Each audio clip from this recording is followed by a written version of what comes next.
Bienvenue pour cette dernière conversation produit de la journée.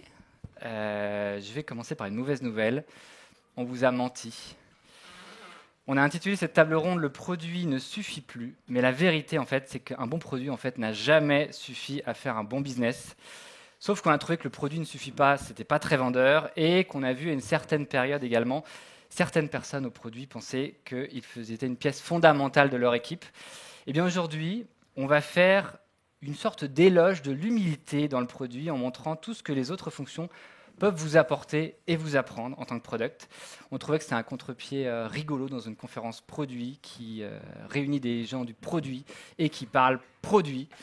Et d'ailleurs, pour me présenter, donc moi je ne suis pas une personne du produit, je n'en ai jamais fait et c'est, je pense, un bienfait pour le monde du produit. Moi je suis journaliste, cofondateur d'un média qui s'appelle Le Ticket. Alors je ne sais pas qui, si on lève la main dans la salle, est abonné au Ticket. Alors je vois rien du tout, mais j'ai l'impression... Tu vois, non moi je vois rien, donc je pense que c'est bien, j'espère. Deuxième question, attention. Qui est abonné au Ticket Premium dans la salle ? Ah ouais, merci beaucoup. J'avais parié sur 10 et on est à pas plus. Merci beaucoup. Écoutez, le ticket premium, si vous voulez vous abonner, c'est la version pour avoir tous les tickets en version intégrale. C'est à 200 € par an, c'est le meilleur retour sur investissement pour progresser dans sa carrière, surtout quand c'est votre boîte qui vous le paye. Voilà. À mes côtés, Sophie Muto. Bonjour. Bonjour. Toi, tu es Head of Experience Design depuis 3 ans chez Leroy Merlin. Tu es arrivé, il y avait 3 designers. Aujourd'hui, vous êtes une trentaine. Auparavant, tu étais responsable design chez Mano Mano, toujours dans le bricolage. Et avant, tu étais chez Criteo et aussi le cabinet Octo. À tes côtés, Christopher Parola. Salut. Bonjour. Donc toi, ça fait bientôt 4 ans que tu es Chief Product Officer, CPO de la solution de signature électronique YouSign. Merci de ne pas t'être trompé. Voilà, qui revendique donc 200 000 clients en France, Allemagne, Italie et qui compte 200 salariés. Et auparavant, tu étais CPO de Meilleurs Agents. Et le troisième, last but not least, Rémi Guyot. Bonjour Rémi. Bonjour. Toi, tu es l'ex-CPO de Blablacar, boîte dans laquelle tu es resté 7 ans. Auparavant, tu étais chez PayPal, responsable design pendant également 7 ans. Et tu es également co-auteur du livre Discovery Discipline, la méthode que tu promets en entreprise aujourd'hui à travers l'Europe. Et alors, tu m'as dit, juste avant d'entrer en scène, que tu avais une nouvelle casquette, c'était AI Discipline. Monsieur Discipline, donc, voilà. D'ailleurs, petite question. Alors, pour rien vous cacher, on a un peu parlé dans les loges avant. J'avais une question que je voulais vous poser et ils m'ont dit que c'était une question de merde. Donc, je vais poser une autre question qu'on a décidé là, juste avant de venir sur scène. Qui, dans cette conférence, en levant la main, veut qu'on parle d'IA ? Ah, j'ai gagné. J'avais dit moins de 30%. Il y a très peu de gens qui ont parlé d'IA, donc Rémi, c'est pas une très bonne... tu peux t'en aller. Eh bien, c'est une bonne nouvelle parce qu'on n'a pas parlé d'IA aujourd'hui. Aujourd'hui, l'objectif, justement, c'est de vous donner des conseils actionnables pour avoir de l'impact dès demain, quand vous retournerez dans vos boîtes. Et donc, on va parler de 3 grands thèmes. La culture business dans le produit en grand groupe. Et le troisième, je vais lire ma feuille parce que je ne me rappelle déjà plus, mais on va essayer d'y aller, le produit au-delà de son précaré. Produit business, on commence. Ça veut dire quoi ? Christopher, alors toi, tu m'avais dit justement que vous étiez concentré donc, sur l'impact et le ROI chez YouSign. Donc. Et au lieu de nous parler d'une roadmap à 6 mois, par exemple, toi, tu disais à une équipe, tu parlais de 500 000 € d'investissement. C'est la même chose au final, mais avec un autre prisme.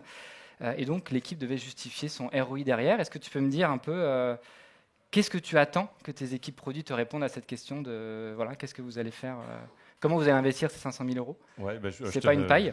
Je te remercie pour la question. Je les gronde pas quand je leur dis ça, c'est pas pour leur dire c'est beaucoup d'argent. L'idée derrière ça, c'est d'essayer de ramener en fait des données qu'on regarde quand on regarde le pilotage d'une entreprise, même quand on construit sa roadmap.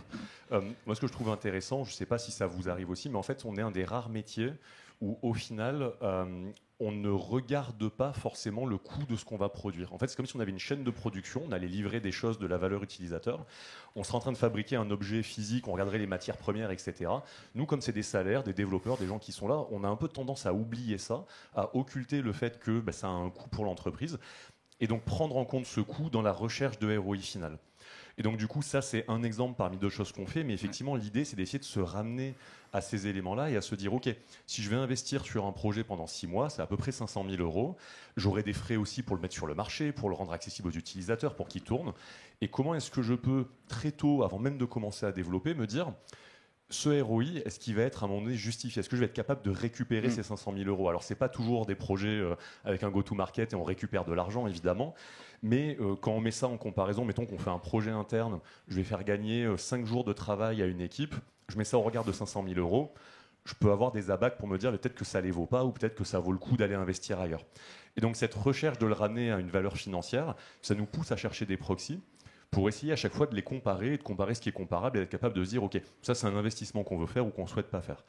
Et voilà, donc avoir cette discussion, c'est pas une discussion qu'on avait souvent avant, mais de commencer à introduire cette notion, ça permet vraiment d'avoir une discussion sur le ROI et de se poser des questions aussi du business model ensuite du produit qu'on va lancer.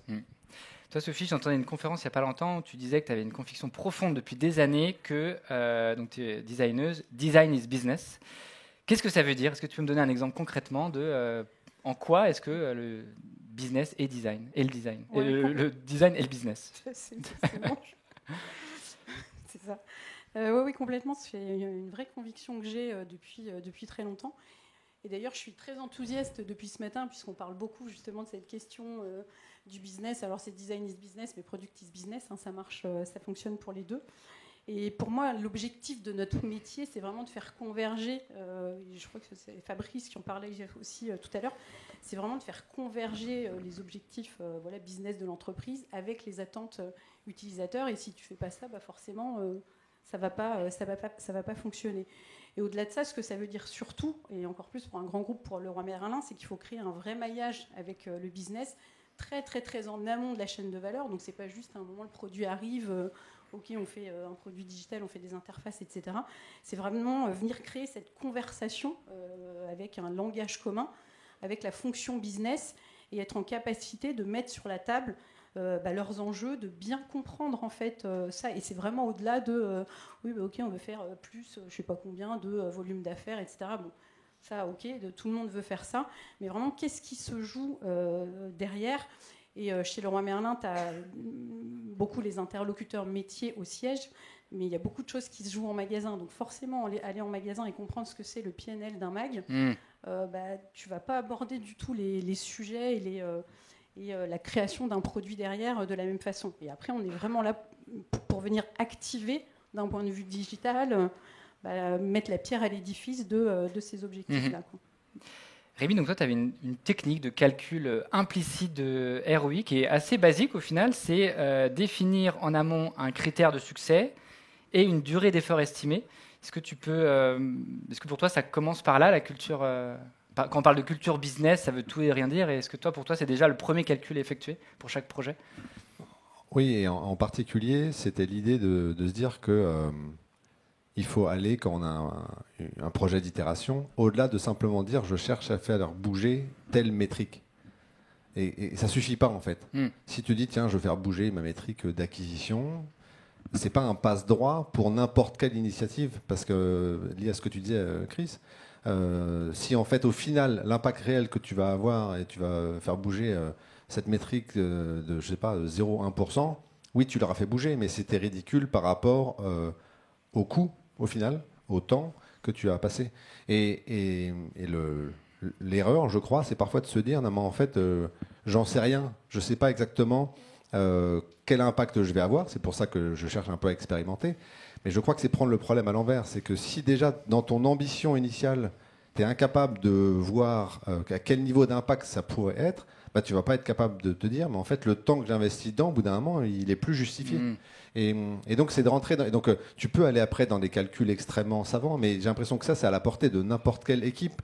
Déjà d'avoir la rigueur de définir une métrique, c'est top, mais d'aller juste l'étape d'après et de se dire, quand tu pars de la faire bouger aujourd'hui, cette métrique, elle est à quel niveau? Et puis, ton projet, là, tu aimerais aller jusqu'où? Donc, si tu es à 30%, tu parles d'aller de 30 à 31 ou tu parles d'aller à 30 et à 60%. En fait, juste en ayant cette conversation-là, tu viens de complètement changer potentiellement la nature des initiatives que tu vas mener et peut-être le temps qu'il y a derrière. Donc, ça paraît très basique, ça l'est. Et pourtant, je pense qu'il y a plein de situations où on ne le fait pas parce qu'on se dit ah mais je ne sais pas exactement. Et en fait, on se trompe dans le degré de précision qu'on cherche à atteindre. On s'en fiche de savoir si c'est 31 ou 32. Par contre, si c'est 31 ou 60, c'est pas du tout la même chose. Ça, c'est une conversation indispensable à avoir si tu veux commencer à avoir des bouts de crédibilité en termes de oui, on priorise des trucs qui ont un ROI potentiel à la clé. Quoi. On peut poser la question dans la salle. Désolé, on fait beaucoup de questions là. Est-ce que des gens ont cette démarche de réflexion sur critères de succès et appétit, on pourrait dire, si on reprend le vocable shape-up, de durée d'effort? Est-ce que des gens font ça? On est à 25%, j'ai l'impression. Je vois rien. On est à 26%. 26%. C'est l'ordre de grandeur. Rémi, vas-y, si je peux compléter, c'est quand même un vrai sujet de fond. Ouais. Tu vois, notamment quand tu travailles sur des sujets de... nous, en magasin, on travaille beaucoup avec les collaborateurs sur des sujets de productivité, d'efficience opérationnelle. Ouais. Mais si le truc, ça te coûte plus cher, par exemple, là, on avait un sujet d'automatisation, d'un geste métier, mais si l'automatisation fois 150 magasins du geste métier, ça te coûte plus cher que ça vient rapporter finalement en productivité, effectivement. Mais ça, il faut être capable de l'évoluer. Après, la création de valeur, ça reste un grand sujet quand même en grand groupe. Non, je croyais que tu voulais dire une phrase. Alors, Rémi, tu me disais justement, tu m'avais dit une phrase lors de la préparation de cette table ronde. Tu me disais mieux vaut vendre une fonctionnalité qu'on n'a pas encore construite que construire une fonctionnalité qu'on ne va pas vendre. Je vais la redire. Moi, elle m'a marqué. Mieux vaut vendre une fonctionnalité qu'on n'a pas construite que construire une fonctionnalité qu'on ne va pas vendre. Alors, ça paraît très contre-intuitif, justement, dans le monde du produit, parce qu'on a toujours l'impression qu'il faut d'abord shipper et après on mesure les résultats. Cette réalisation, elle est venue du fait que, effectivement, quand on est entre nous, dans le côté produit, on a tendance un peu à cracher sur ces foutus commerciaux qui passent leur temps à vendre des trucs qu'on n'a pas encore sur notre roadmap. Personne ne fait ça, je crois, si les gens faisaient ça avant. Aujourd'hui, bien sûr que non. Mais en fait, le jour où ça m'a frappé, c'est en parlant avec le CEO d'une boîte, qui était plutôt un profil commercial. Et il était extrêmement clair sur le message qu'il envoyait à son équipe commerciale, qui était votre job, c'est de vendre des trucs qui plaisent aux clients. Le fait qu'on les ait en stock ou pas, c'est un problème facile à résoudre. Par contre, de savoir ce qu'on est capable de vendre, ce qui va vraiment résonner en termes de proposition de valeur, en termes de prix, en termes de distribution, ça, c'est extrêmement difficile. Et ce que je veux dire par là, c'est que là où c'est pas complètement absurde comme perspective, c'est que je crois qu'on a plus de fonctionnalités en prod qui ne racontent pas de besoins clients réels, ou en tout cas pas d'adoption, que de problèmes parfaitement identifiés que techniquement on n'arrive pas à résoudre. Et donc je crois que oui, il y a peut-être un petit peu de renversement de perspective et de se dire que la collaboration commerciale fonction-produit, elle peut être extrêmement riche et ça peut être intéressant de se dire en fait peut-être que notre roadmap elle devrait être beaucoup plus influencée par ce qu'on est capable de vendre que par ce qu'on est capable de construire. Voilà, c'est ça un peu l'idée. Tu me donnes un exemple parfait parce que justement, toi, Christopher, en faisant notre préparation, tu me disais que c'est justement ce que vous avez fait pour votre dernière fonctionnalité qui est sortie mercredi dernier, si je ne dis pas de bêtises, et que vous avez vendu il y a déjà 6 mois en arrière. C'est-à-dire que vous avez vendu une fonctionnalité qui n'existait pas.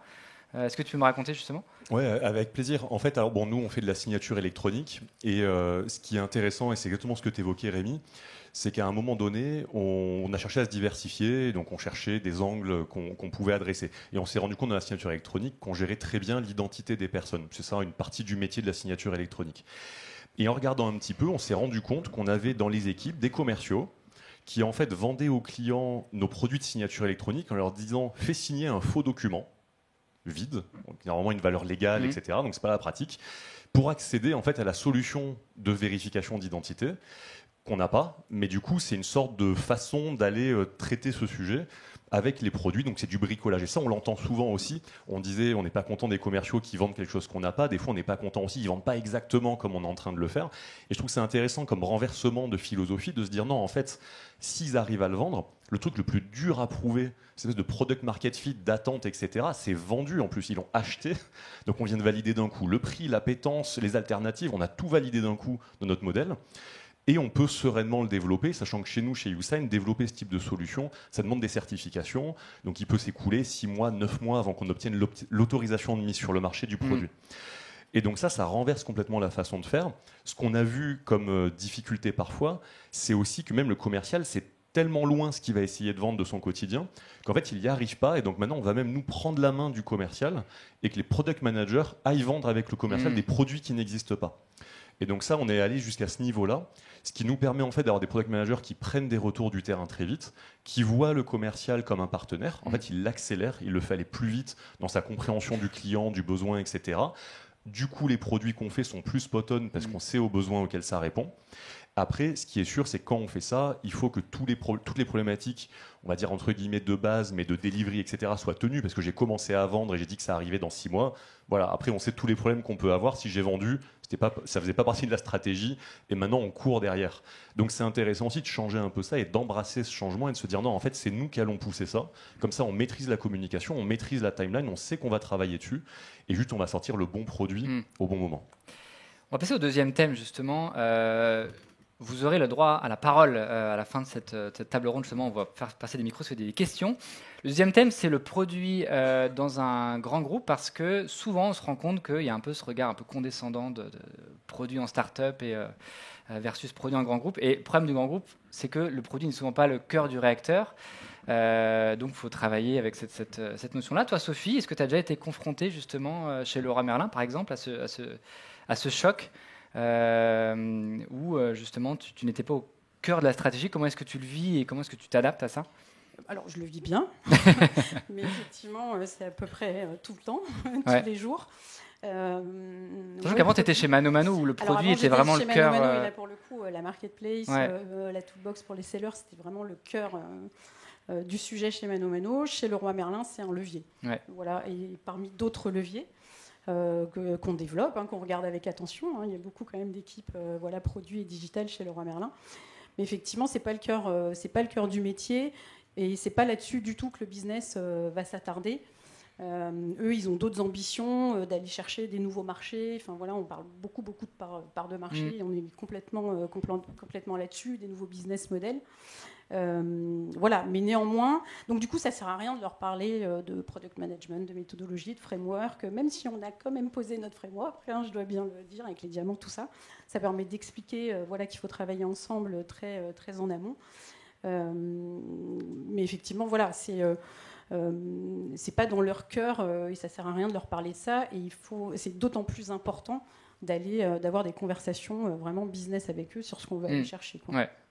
T'as adapté ton discours, du coup Ouais, alors moi j'avais déjà cette conviction, donc en fait j'ai l'impression, j'en sais rien, et peut-être que je me trompe, mais que je parlais déjà comme ça chez Mano Mano et encore avant chez Octo. C'est vraiment des convictions que je me suis forgées à ce moment-là, mais oui, on adapte quand même, et vraiment une fois de plus, ça a l'air évident, mais parler le langage du métier, comprendre ce qu'ils vont chercher, c'est ce qui compte vraiment, quoi. Toi, Rémi, tu as aussi une expérience préalable de pure player, donc c'est Blablacar, PayPal, et tu me disais justement que depuis que tu es passé à ton compte, tu travailles beaucoup plus avec des grands groupes, et tu te rends compte à quel point cette culture produit un peu start-up pouvait paraître arrogante justement auprès de ces grands groupes qui font du produit depuis beaucoup plus longtemps et avec un impact beaucoup plus fort.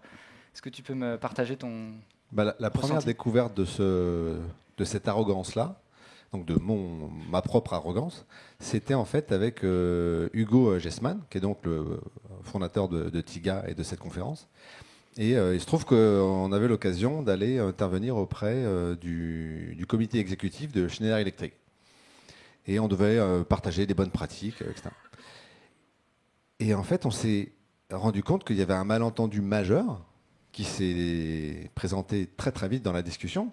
C'est qu'on leur expliquait ce que c'était le produit à une équipe qui sait parfaitement ce que c'est le produit. C'est juste qu'on n'avait pas du tout la même définition. Et nous, on était en train de leur dire, en fait, vous ne savez pas ce que c'est le produit. C'est juste que le produit, ils savent parfaitement ce que c'est, mais c'est un produit physique, en fait. Et nous, on avait l'arrogance de leur dire, le mot que vous utilisez depuis une centaine d'années, en fait, vous l'utilisez mal, et on va vous expliquer ce que ça veut dire le produit. Et en fait, on s'est rendu compte rapidement qu'il fallait qu'on change notre discours, et qu'en fait, ce dont on parlait, c'était des produits digitaux. C'était ça dont on parlait. C'était pas du tout de leur apprendre à faire leur métier. Mais juste ce détail-là, ça montrait à quel point on était un peu, en tout cas moi, assez loin de leur réalité et en venant avec beaucoup d'arrogance. Et donc depuis, j'ai eu l'occasion de travailler notamment avec le groupe ADO, auquel appartient Leroy Merlin, avec Carrefour, Et j'ai trouvé ça extrêmement enrichissant, justement, de dégonfler un peu le melon. Par exemple, il y a un concept que j'ai découvert chez Carrefour, qui s'est inspiré de Walmart, donc un peu leur équivalent aux États-Unis. Ce concept, donc Walmart l'appelle le 4 in a box, et Carrefour a traduit ça par le carré magique. Et grosso modo, ça réinvente un peu le concept qu'on connaît peut-être très bien dans notre écosystème, qui est le trio produit. Et en fait, c'est l'idée de se dire, oui, bien sûr qu'il faut une fonction produit, une fonction design, une fonction développeur, mais il faut qu'il y ait une expertise métier qui soit au cœur de toutes les innovations sur lesquelles on travaille. Et donc, de trouver un équilibre en fait beaucoup plus pertinent dans ces boîtes-là, où bien sûr que les fonctions qu'on connaît, elles ont toute leur place, mais il y a une expertise métier qui précède de très très très loin toutes nos expertises à nous, et qui est centrale, et à chaque fois on commet l'erreur de ne pas l'impliquer, en fait on va se manger des murs. Donc c'est ça que j'ai découvert, et effectivement en ayant longtemps bossé plutôt dans des univers où on parlait tous digital, c'était des choses que j'avais pas complètement perçues. Toi, Sophie, tu me disais, Leroy Merlin, c'est 600 produits. Et alors, nous, on pense Leroy Merlin, le site e-commerce, etc. Mais tu me dis que la majeure partie des produits, c'est pour de l'interne. Donc, du coup, la notion d'adoption, justement, et quand on parle de business et de métier, c'est super important. Enfin, ça change aussi. Toi, est-ce que tu peux me raconter, justement, comment tu fais pour cette adoption? C'est un exemple concret, par exemple? Nous, au quotidien, le gros de l'effort des équipes produits, c'est vraiment, effectivement, sur les outils collaborateurs. Donc, on a évidemment le site e-commerce, la marketplace, les apps, etc., que tout le monde connaît. Donc, pour les clients B2C, pour le pro maintenant. Mais in fine, on a aussi des magasins, une fois de plus, 150 magasins qui ont leurs spécificités. Et au quotidien, c'est eux qui opèrent la stratégie client et c'est eux qui se retrouvent face aux clients. Donc on a besoin de les outiller pour faciliter ces interactions avec le client et surtout pour leur permettre d'opérer la stratégie. Donc c'est vraiment quand même le gros du travail des équipes Leroy Merlin. Et du coup, derrière, on a d'énormes sujets d'adoption, puisque comme tu le disais, Rémi, Leroy Merlin, c'est dans le groupe ADO. Donc il y a beaucoup de BU, il n'y a pas que Leroy Merlin France, il y a des Leroy Merlin dans d'autres pays, Weldom, Bricoman, etc. Aujourd'hui, on fonctionne en mode plateforme pour des économies d'échelle évidentes, et pour commencer un peu à harmoniser les process et les manières de faire. Et donc forcément, nous on met la parole du collaborateur et ses attentes et ce dont il a besoin pour opérer tout ça en magasin. Et tout ça, après, une fois de plus, mis dans la balance aussi avec ADO pour venir influencer la roadmap et ce qu'on doit se construire. Donc les sujets d'adoption, parce qu'on ne fait pas que du spécifique pour Leroy Merlin France, ils sont vraiment au centre. Et du coup, chez nous, la désirabilité pour un collaborateur interne, c'est l'opérabilité du produit qu'on lui met dans les mains. Et c'est de quelle manière ce produit lui permet de faire son geste métier de manière efficace, sans stress, charge cognitive, etc. Donc on travaille beaucoup sur cette adoption. On est en train de mettre en place, c'est vraiment en cours là, une métrique de mesure qui est le CES, donc le Customer Effort Score, comme nous on le fait pour les collaborateurs sur tous nos produits digitaux. Et on en a fait un KPI stratégique de l'entreprise qui sera donc regardé par tout le monde et ça nous permettra de dire ok, on est plutôt bon ou pas sur l'adoption.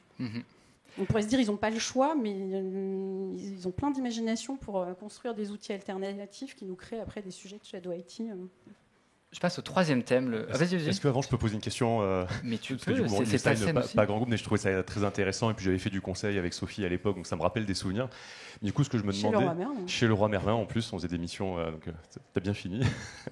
Mais du coup, la question que je me posais, c'est alors, même dans le monde des scale-up, start-up, en tout cas, j'entends le mot d'arrogance et je pense que tu as raison. Et j'en ai fait partie aussi à un moment donné. On était très méthodo. Et je repense à Meilleurs Agents, par exemple, où en fait, on essaie de convaincre le CEO que c'était bien de faire des interviews utilisateurs plutôt que de lui dire en fait laisse-moi les clés de ce sujet-là, je vais le monter de 10%, peu importe comment je le fais, donc le côté ROI. Je me posais la question moi du vocabulaire. Tu l'évoquais, ça m'intéressait dans votre liste, du lexique en se disant est-ce que du coup tu dis toujours, tu précises je suis dans le monde du produit numérique et t'es dans le monde du produit physique et donc ce que je vais te dire c'est pour le produit numérique ou est-ce qu'en fait vous changez carrément de vocabulaire pour expliquer, que c'était l'exemple que tu avais, tu sais, de Géant Électrique où en fait tu te rends compte qu'ils font du produit et du coup vous avez des mots, quand tu vas dire discovery, on peut-être dire étude de marché, enfin, comment tu as rattaché ça? J'ai l'impression que dans les équipes commerciales, il y a une grande source d'inspiration. C'est que l'adaptation du vocabulaire à la personne à qui tu t'adresses, ça fait partie du taf d'un commercial en fait. Moi, depuis que je suis parti de chez Blacard et donc avec Tristan Charvilla, co-auteur et associé, une part de notre activité, elle est liée à une activité commerciale. Ben moi, je me suis mis à lire énormément en fait de littérature commerciale. Et une des choses que tu apprends, c'est qu'effectivement, il faut absolument que tu utilises des mots qui sont les mots les plus naturels et qui, en fait, qui frappent dans la tête de la personne à qui tu parles des choses qu'elle avait déjà en tête. Donc, à aucun moment, tu vas te commencer à utiliser du jargon parce que, soi-disant, c'est le bon jargon. À partir du moment où en fait, la personne en face le comprend pas ou comprend autre chose, c'est déjà le mauvais mot. Donc effectivement, donc la réponse, elle va dépendre de à qui je m'adresse. Et si j'ai l'impression que je vais m'adresser à quelqu'un ou parler de numérique ou digital, c'est la meilleure manière de décrire ce que je fais, c'est les mots que je vais utiliser. Et si le mot produit il va être source de confusion, je vais surtout pas l'utiliser. Et le sujet de la méthode, il est intéressant parce que donc, avec Tristan, on a construit une activité autour d'une méthodologie. Mais il y a la plupart du temps, le conseil qu'on donne à des personnes qui sont dans un environnement où rien que le mot framework méthodologie, il commence à crisper tout le monde. Moi, je pense que le fond est beaucoup plus important que la forme. Et donc, l'important, par exemple, tout à l'heure, quand je parlais, ce serait bien de discuter d'un critère de succès mesuré. Je crois qu'il n'y a pas beaucoup de jargon là-dedans. On est capable, en fait, avec des collaborateurs, marketing, commerciaux, tech, etc., de discuter de ça. Que ça corresponde à un package, une étape dans une méthode, ça n'intéresse personne. En fait, si nous, entre nous, ça nous aide à se mettre d'accord, très bien. Si ça apporte de la confusion, voire du rejet, ma recommandation, c'est de surtout pas en parler, quoi. J'ai reçu un message en me disant merci à Cœur sur Christopher qui a dit numérique au lieu de digital. Bravo. Donc, avec plaisir. D'ailleurs, tu me parlais, Rémi, est-ce que je dois savoir. Je rebondis sur ce que tu viens de dire là justement. Tu disais, on parle toujours, est-ce que les product managers doivent savoir coder? Toi, encore une fois, tu renverses la table, tu dis, est-ce que la vraie question, c'est est-ce que je dois savoir vendre et en termes de ressources, apprendre à lire des livres business, des livres commerciaux, par exemple. C'est un conseil que tu donnes. Je ne dis pas que cette question-là elle est plus importante, mais c'est étrange qu'on pose toujours la même question. Ouais. Savoir est-ce qu'on devrait savoir coder et jamais est-ce qu'on devrait savoir vendre. Mais en fait, les deux compétences, si on se dit qu'on est souvent à l'intersection de plusieurs parties, tu vois, la partie business, la partie tech, la partie utilisateur, savoir vendre, ça semble définitivement très important pour être capable de relier la partie business et la partie utilisateur. Et le truc le plus rigolo, c'est que quand on commence à creuser avec appétit et curiosité et envie cette littérature-là, on découvre des ponts qui sont énormes. Ne serait-ce que d'apprendre qu'un commercial, il démarre souvent par une phase de discovery. Qui va avoir à procéder par un certain nombre d'étapes. En fait, il y a énormément de ponts, peut-être parfois pas toujours les mêmes mots, mais il y a aussi des techniques de persuasion, des techniques de compréhension de la personne, des techniques de distinction entre des besoins fonctionnels et émotionnels, où je pense que les équipes commerciales sont en réalité largement plus balèzes que notre petite industrie qui est très très récente. Ouais. Donc oui, je pense que c'est très intéressant au minimum de l'envisager. Après, tu peux dire, en fait non, le champ de compétences sur lequel je veux grandir, c'est pas celui-là. Mais j'ai l'impression que c'est même pas un sujet. C'est un sujet qu'on a complètement éclipsé, alors que dans plein d'entreprises, si tu enlèves la fonction commerciale, le business, il disparaît instantanément. Justement, vous avez chez YouSign une espèce de rapprochement. Enfin, t'en parlais tout à l'heure, mais il y a d'autres choses moi, qui m'ont marqué chez vous. C'est d'une part, alors je sais pas si c'est dans toutes les équipes produits, mais dans certaines en tout cas, des PM qui sont commissionnés sur les ventes. Tu me diras si c'est tout pour le cas. Et il y a aussi, alors quand on a fait notre call de préparation, c'était une table ronde, tu me disais, moi aujourd'hui j'ai 3 calls commerciaux et je le fais en tant que CPO parce que pour l'exemplarité auprès des équipes, parce que tu en parlais également. Est-ce que tu peux me parler un petit peu de cette approche qui va un peu à l'encontre de l'approche qu'on appelle product-led où le produit vend tout seul, qui est un peu fantasmé, je ne sais pas ce que tu en penses. Ouais, je te remercie pour la question. Pour faire le pont avec ce que vient de dire Rémi, c'est vrai que c'est hyper intéressant de se dire, on s'est presque aussi mis une béquille sur les équipes produits en se disant on va mettre des rôles de product marketing manager qui peuvent parfois aussi être eux le pont avec le business et du coup faire coulisser ça mais finalement garder un écart avec le business. Donc ça c'est intéressant aussi. Ça ne veut pas dire que le rôle n'a pas beaucoup de vertus, on en a chez nous et j'en suis très heureux, heureusement qu'on les a. Mais du coup, c'est intéressant de ne pas s'en servir comme une béquille d'éloignement, mais plutôt comme s'en servir de rapprochement et de nous aider à cette compréhension. Sur ta question, et je te remercie de la poser, alors c'est vrai qu'on fait deux choses. Il y en a une qui fait un peu peur et qui a fait peur aux équipes au démarrage, c'est de lâcher le mot tabou, de dire en fait on va vous objectiver sur du MRR généré, donc du Monthly Recurring Revenue. Au final, c'est le fond du ROI. On se dit, on veut faire des produits avec du fort ROI, mais la fonction produit ne devrait jamais avoir d'objectif de production de MRR direct. Donc on a voulu renverser un petit peu ça. Pour apporter des précisions, donc ce qu'on a fait, c'est sur certaines équipes qui ont des enjeux business, donc des équipes qui lancent des nouveaux produits ou des nouvelles features en commercialisation, ou les équipes qui s'occupaient, ce qu'on appelait du product-led growth, je reviendrai dessus juste après. En fait, pour harmoniser et aligner et s'assurer qu'on regarde tous la même chose, on a pris toutes les personnes de l'équipe produit, product designer, product marketing manager, product manager, qui travaillaient sur cette thématique, on leur a mis le même objectif que le commercial qui vendait le produit. Et ça a eu une vertu qui était assez incroyable, qui était qu'au final, on a tous regardé exactement la même chose. Le message qui a été envoyé pour les équipes, c'est de dire votre travail, c'est bien d'amener ce ROI-là, et du coup, vous devez être au contact. Et s'il faut qu'un product manager prenne un call avec le commercial, ce que parfois on a tendance à dire, j'ai pas envie de faire, j'écouterai le recording du call, s'il faut que le product manager soit là pour aider, il va venir aider parce que c'est aussi son objectif. Je précise un point qui est intéressant, les variables dans les équipes produits sont beaucoup plus faibles que les variables de commerciaux. Chez Youcen, on le verse au trimestre. Donc quand je vous dis j'ai mis le variable d'un collaborateur sur ça, je suis peut-être en train de vous parler de 300 € avant impôt.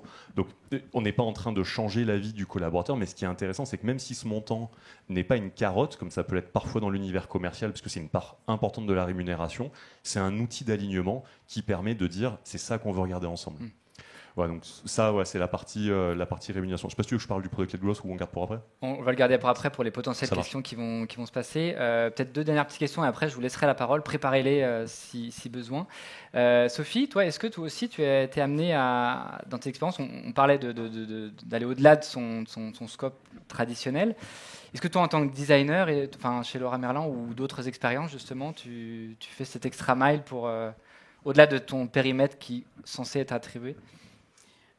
Oui, tout le temps aussi. En fait, en réalité, ce qui se passe, c'est que soit tu mets toute ton énergie et tout ton temps à essayer de clarifier les rôles de chacun. Toi, tu fais ça, ton précaré, c'est celui-là, toi, c'est ça, etc.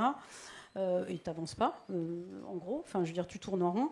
Soit, effectivement, tu te dis, OK, on avance et on avance tout ensemble, on se commit sur les mêmes objectifs. Alors, ça peut prendre la forme que tu disais, ça peut prendre plein d'autres formes aussi. Et on vient clarifier juste quand c'est nécessaire parce que ça pose problème, mais au moins, ça permet d'avancer. Mais je veux dire, en tout cas, ces frontières floues entre les rôles et puis finalement le design, le produit, je le mets dedans, qui va plus loin parce qu'on va aller chercher effectivement à comprendre le business et même parfois, et je le dis, à clarifier la stratégie business. On accompagne pas mal le business là-dessus chez Leroy Merlin.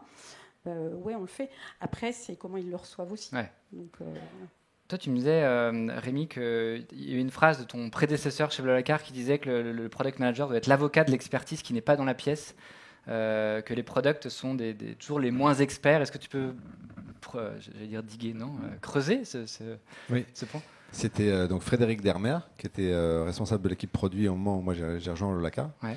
Et donc il avait effectivement dit ça. Son point de vue, c'était que par définition, le rôle de product manager, c'était un rôle très généraliste et que ce rôle généraliste était amené à travailler avec beaucoup d'experts autour de la table. Et qu'il fallait toujours que l'obsession de ce product manager soit de défendre la personne qui n'est pas dans la pièce. La personne qui n'est pas dans la pièce, ça peut être, en fait, on a un sujet qui tourne autour de la perspective juridique, par exemple de l'enjeu. S'il n'y a pas un expert juridique dans la pièce, mon rôle en tant que PM, si je suis en train de discuter avec un designer, avec un développeur, ça va être de mettre ça en avant pour s'assurer que cette perspective-là, elle soit pas oubliée. Et ce qui était intéressant dans cette définition, c'est que ça donnait un rôle extrêmement malléable. Donc en fait, il n'y a pas forcément un périmètre que moi, en tant que PM, j'occupe. Il y a plutôt une obsession que je vais avoir de m'assurer qu'on va bien prendre en compte les différentes dimensions. Et mon rôle, c'est de s'assurer que la dimension qui est la plus à risque, parce qu'il n'y a pas quelqu'un pour le défendre dans la pièce, je sois en charge de ça. Et c'est pas que l'utilisateur. Généralement, on dit le product manager, c'est la voix de l'utilisateur. Et toi, ça peut être n'importe qui. Ouais, c'est pas forcément ça. Ça peut être que si tu es dans une discussion au niveau du board, tu défends des enjeux de faisabilité technique. S'il n'y a pas quelqu'un qui est tech dans la pièce, ça peut être que d'un point de vue de l'implémentation d'une fonctionnalité à visée commerciale, on défend les enjeux d'expérience utilisateur. En fait, c'est juste de s'assurer que ton rôle, il est qu'on prenne c'est un ancien PM d'Amazon qui disait mon rôle en tant que PM, c'est pas de prendre la meilleure décision, c'est de m'assurer que la meilleure décision est prise. Et cette petite subtilité, elle est intéressante. Ça veut dire qu'en fait, mon rôle en tant que PM, il n'est pas forcément d'être dire regardez ce qu'il faut faire, suivez-moi. C'est juste de s'assurer qu'on est bien en train de regarder les bonnes informations avec les bons critères de décision. Et donc, une des manières de le faire, de manière qui ressemble, je crois qui amène beaucoup plus d'humilité, c'est de combler le trou en fait. Quelle est la part à risque faible de la décision qu'on est en train de regarder? Et c'est là où il faut que je monte au créneau, quoi. Okay.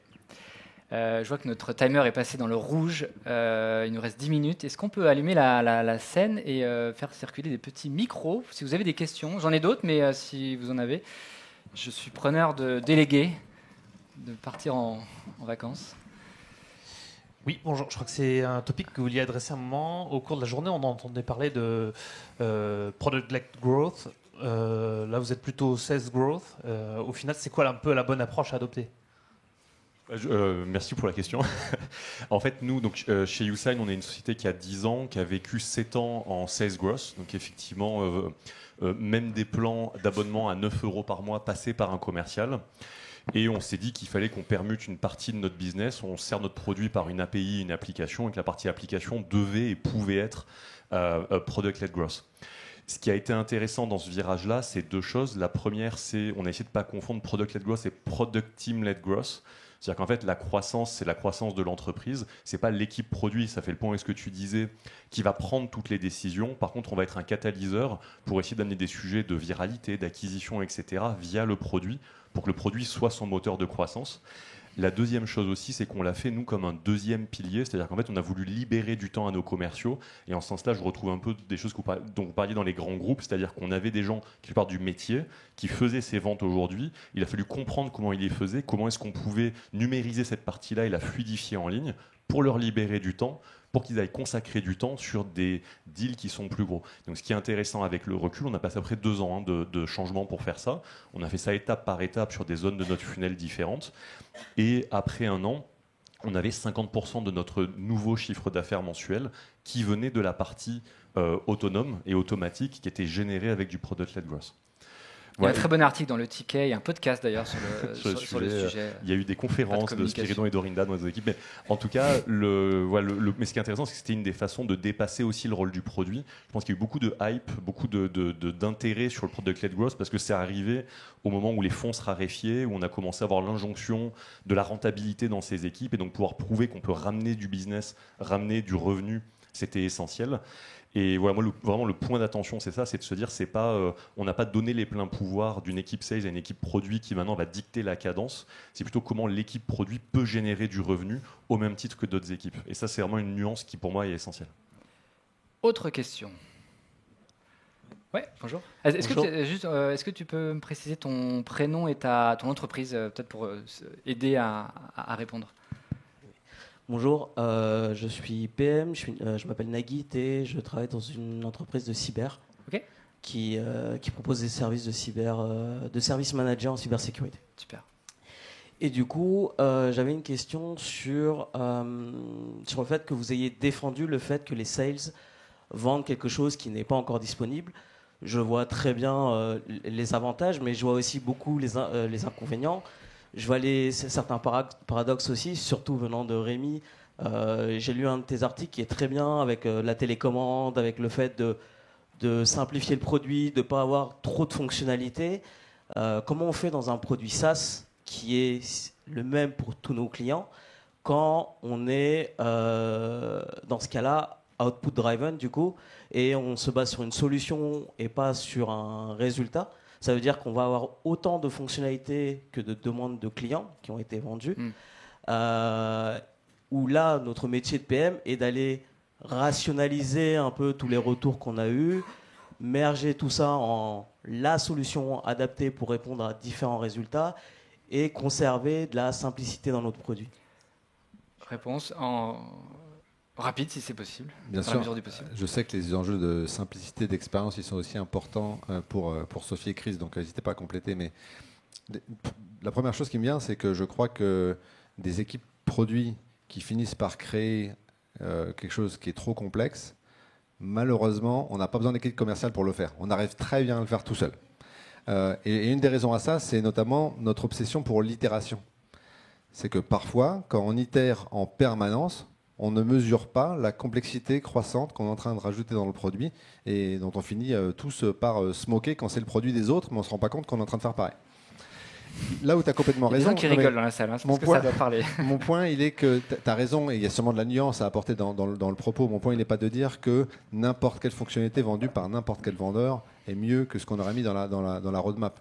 Mais il est d'au moins considérer que ces deux, les idées qui naissent peut-être avec une vision plus long terme d'une équipe produit et des fonctionnalités vendues qui vont apporter du chiffre d'affaires instantanément par une équipe commerciale, au minimum, on devrait les regarder avec les deux avec la même bienveillance. Et puis après, peut-être qu'on se dit, en fait, la somme de tout ça, ça crée quelque chose qui est pas compatible et on peut avoir une discussion. Mais l'arrogance dont je parlais, c'est de croire que l'équipe produit est la source de toute vérité en termes de comment le produit devrait évoluer. Voilà. Si je mets un peu de nuance, ce serait comme ça. Puis mieux vaut des bons retours terrain par les commerciaux qui parlent aussi aux clients qu'une discovery mal faite, quoi. Je sais pas si on a le temps. Pour moi, il est 40. Ouais, ok, 5 minutes. Moi, je me fie là. Si on est en retard pour d'autres choses, vous gueulez contre d'autres personnes. Ouais, c'est ça, je ferai blacklister. Bonjour, Bonjour. je m'appelle Mélodie, je suis Product Growth Manager chez Voliz, une société qui fait de la facturation électronique. Ma question tourne plutôt autour de ce que tu disais auparavant, c'est-à-dire que les PM vont parfois accompagner le sales dans un appel de vente, par exemple. C'est plus en termes de précision. Est-ce que c'est un appel qui est planifié en amont et on sait que le besoin de notre client, on sait ce que c'est? Ou est-ce que c'est du one-shot? Parce que la crainte un peu, c'est de tomber du coup dans l'entonnoir de... on a des multitudes à tous les jours, du coup, un éventail hyper large d'insights qui est remonté par les utilisateurs. Et là, c'est facile de cranker, de tomber amoureux d'une feature très rapidement. Ouais, mais merci pour la question. Donc oui, en général, c'est sur les calls qui sont plutôt les deuxièmes. Donc il y a eu le fameux discovery call dont parlait Rémi. Donc le commercial a déjà un peu compris le besoin. Et donc là, le product manager va plutôt venir aider et notamment préciser des choses. Typiquement, je parlais des features qu'on vendait et qu'on n'avait pas. Imaginons qu'on sait dans la feuille de route qu'on a cette idée de fonctionnalité. On voit que pour ce client, c'est quelque chose qui est en train de parler. On va la pitcher. Et on va lui dire, voilà, oui, on l'a, c'est en cours, il y a un proto. Et donc le product manager va amener ça, là où sinon le commercial va plutôt dire, moi, je n'ai pas été enablé sur ce sujet, donc je ne sais même pas répondre à cette question. Donc on amène cette valeur ajoutée. Sur le sujet de tomber amoureux, c'est un vrai problème. Je pense que c'est un problème qui est commun à beaucoup d'équipes produits. C'est très dur de lâcher à un moment donné. Et c'est pour ça, moi, je me référais à ce qu'on avait évoqué au début, plutôt sur la recherche du ROI.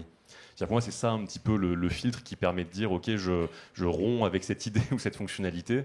Elle est hyper séduisante, j'ai très envie de la réaliser. Il y a plein de commerciaux qui sont en train de la vendre, mais il me faut 12 mois pour la faire. Et en fait, le plein de commerciaux, c'était 5 calls. OK, j'ai un problème, il faut que j'aille chercher. Et après, là, c'est des sujets plutôt de niveau de risque, c'est-à-dire, c'est très gros, ça va être très coûteux, mais je vais peut-être aller pousser du discovery au sens où on l'entend avec les équipes produits et peut-être moins via les commerciaux, juste en gardant une alerte sur ce qu'ils font. Ou alors, c'est pas très coûteux, etc. Et je peux aller commencer à faire des choses rapidement et je vais essayer de commencer à mettre des choses en place et à avancer. Mais donc, pour moi, c'est vraiment cette notion de si on sait où on va, ce que tu disais, Rémi, c'est-à-dire si on a l'idée du retour sur investissement qu'on veut à la fin, on va identifier qu'on est en train d'aller dans la mauvaise direction normalement assez rapidement, même si l'idée était très séduisante. Je pense qu'il nous reste le temps pour une dernière question. Désolé pour... Après, vous restez, hein, vous ne partez pas.